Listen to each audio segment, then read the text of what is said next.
Here's something the travel industry doesn't want you to figure out. The advice that saved you money 5 years ago might be costing you money right now. Carry-on only has been the golden rule of smart travel for years. Pack light, skip the fees, walk straight off the plane. Clean, simple, efficient. But in 2026, that rule has a serious problem, and millions of travelers are still following it without realizing the math no longer adds up. This isn't about packing more. This is about making the right call for your trip, your body, and your wallet. Let's break down exactly why carry-on only is losing its edge, and what the smarter move looks like today. The money reality has completely changed.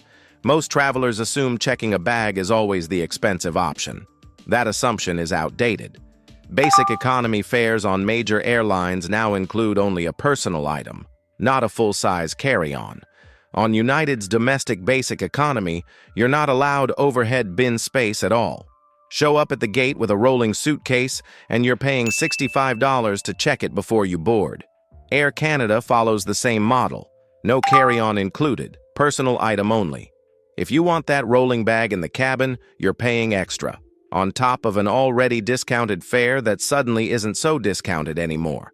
And here's what most people don't factor in. Keeping your carry-on actually costs money beyond the bag fee itself. To guarantee overhead bin space, you need early boarding. That's an additional fee on most basic economy tickets. Board late, and the bins are full before you even get down the aisle. Your carry-on gets gate-checked anyway, and now you've paid for early boarding and still lost the bag. For couples traveling together, the numbers shift even more. One shared checked bag is frequently cheaper than 2 separate carry-on fees with individual early boarding add-ons. Run the actual numbers on your next booking. A planned checked bag plus a free personal item often comes out equal to, or cheaper than, the carry-on gamble. Flying with a carry-on adds more stress than most people admit. Flights are fuller than they've ever been. Overhead bin space runs out before half the plane has boarded. You've heard the announcement, bins are full, all carry-ons will be checked at the gate. That announcement creates a specific kind of panic that experienced travelers know well. You're standing in the boarding line watching every group ahead of you load their bags overhead, doing the math on whether there's anything left for you. You've got medications in that bag, a change of clothes, things you absolutely cannot afford to have disappear into the cargo hold without warning. So you start reorganizing at the gate, pulling things out, stuffing them into your personal item, trying to think through what you actually need on the plane, while the boarding line moves around you. Airlines have a name for the travelers who crowd the gate early, jockeying for position just to protect their overhead bin space. They call them gate lice. That's the experience carry-on only has become for a lot of people. Anxious, unpredictable, exhausting before the flight even starts. And it doesn't stop there. Dragging a roller bag through a crowded airport bathroom is awkward at best. On a long travel day with connections, you're hoisting that bag in and out of overhead bins repeatedly. Off the first flight, through the terminal, onto the second flight, off again. By hour 8, that bag that seemed perfectly manageable at home feels like it weighs twice as much. Travel already comes with enough uncertainty. Adding the constant overhead question to that list is a stress that a planned checked bag eliminates completely. Your body is part of this decision. Lifting a carry-on into an overhead bin at 65 is not the same as doing it at 30, and doing it at 5'2" is not the same as doing it at 6'2". This is a physical reality that travel content almost never addresses directly.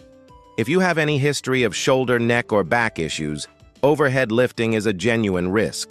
Flight attendants are not required to lift passenger bags.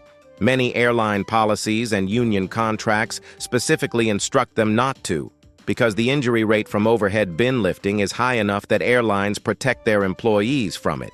You cannot count on a fellow passenger to step in every time. And if you're boarding every flight already scanning the cabin for someone tall enough to help you, that's a clear signal that carry-on isn't the right system for your travel anymore. Walking long distances through large airports with a rolling bag gets harder over time. If you're managing a mobility aid, a CPAP machine, or traveling with someone who has limited mobility, That bag becomes a significant physical burden before you ever reach the gate. Check the bag. Walk to your gate with just a personal item under your arm. The difference in how you feel when you board that plane is significant, and it compounds across a long travel day. The 3-1-1 rule makes carry-on harder than it used to be. If you use specific skincare, prescription liquids, sunscreen, or any medical product in liquid form, carry-on only is constantly working against you. Every bottle has to be under 3.4 ounces. Everything has to fit in a single quart-sized bag. Products you rely on get left behind or replaced with travel sizes that run out halfway through a 2-week trip. With a checked bag, that problem disappears. Full-size sunscreen, full-size shampoo. The products you know work for your skin in the quantities you actually need.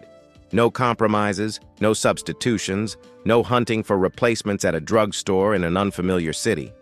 Cold weather trips, multi-climate itineraries, any trip where you need bulkier clothing, all of these push against the physical limits of a carry-on in ways that aren't obvious when you're packing at home.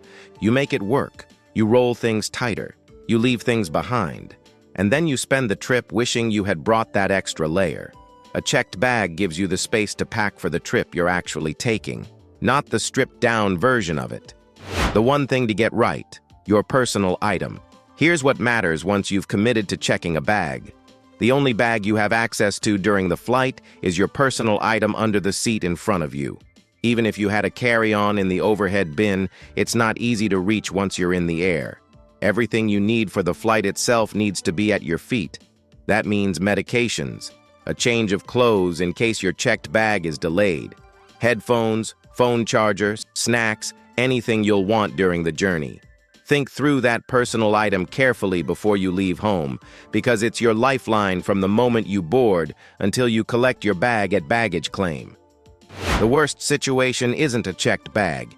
It's an unplanned gate check. When you plan to check your bag from the beginning, you're in control. You pack your essentials into your personal item deliberately.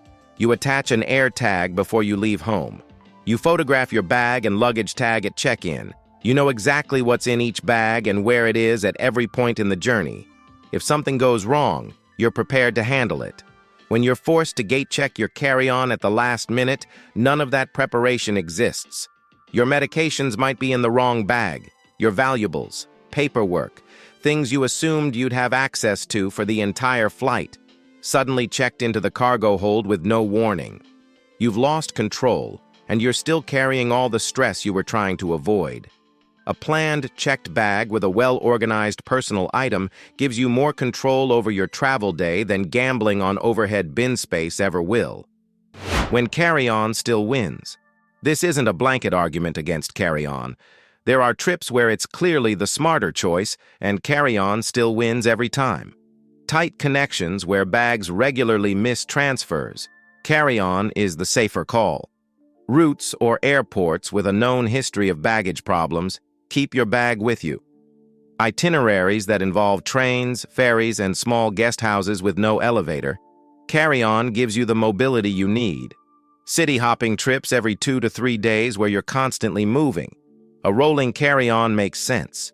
And if you're physically comfortable managing the bag and keeping it with you gives you less stress, not more, that's your answer. The point isn't that carry-on is wrong.